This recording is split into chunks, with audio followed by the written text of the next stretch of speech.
a lot of people are asking us about how to do with the volunteers and this. Yeah. And we are recording how are the conditions here for be a volunteer. Yeah. Because it's not like in one orphanage in Kathmandu. Yeah. Here is very strong, no? Yeah. You cannot take shower, you need to work so much.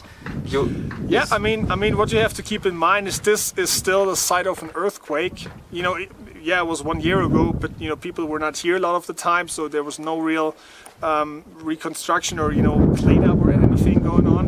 And even if it's still a place up in the mountains, it's a rough place, and so it's not a high standard of living, not a high standard of hygiene here. Yeah. It's hard work. You get the same food like 2 or 3 times a day, maybe. It's very strong. The people who come here for help really need to be strong, because if not, you have to. I'd say tough. You need like strong. I mean, there are works. There are different jobs that I think everybody can do. Like physically, but I think the most important thing is the mental aspect. That you know what, I'm going in the midst of a disaster zone. That's what this is. Yeah. And I will have to kind of see how I can wash myself, see what kind of food I get, and where I can sleep and everything. And it's going to be dirty, it's going to be hard, it's going to be tough. If you're willing to do that, I to need really to go outside for the toilet. Exactly, the toilet is not nice. It's not a nice place in that sense. It's beautiful, like the landscape is amazing. A paradise, but the place itself, it's tough. But the thing is, that's how you can really help the people, by showing up, by supporting them, physically, by work, but also being there for them in a way, just like showing them, hey, what the world thinks about you. We didn't forget about you.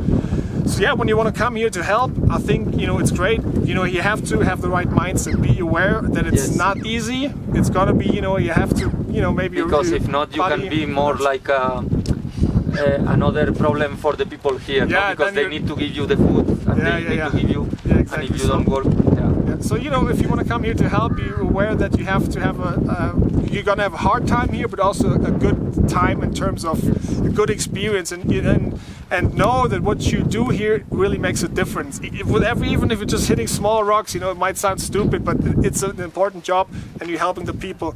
And if you come with the right mindset, with the right attitude, I think you'll do a good job here. And if one day you feel weak, always you can go to one guest house and stay a little bit comfortable and pay, because the money here is necessary too, no? That the tourists start to come and spend money in the lodges, and it's fine. Yeah, that's a good thing. Even just staying in the lodges helps the people here. There's some lodges within even like 10 minutes from Langtang.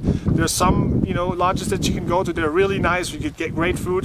And like one village, a bigger village with a lot of hotels, is 2 hours away. So if you really say, hey, you know what, I need 1 day off or 2 days off, you can go there. You can even help the tourism. So whatever you do, more or less, it's helping. Just being here, just paying some money for the food, for the lodge, or working, whatever you do, it's helping the people if you're just here. Okay. Thank you very much. Hey, thank you. Cool. Wow. So this is what this feels like. I haven't done the other side. Yeah, I haven't done it this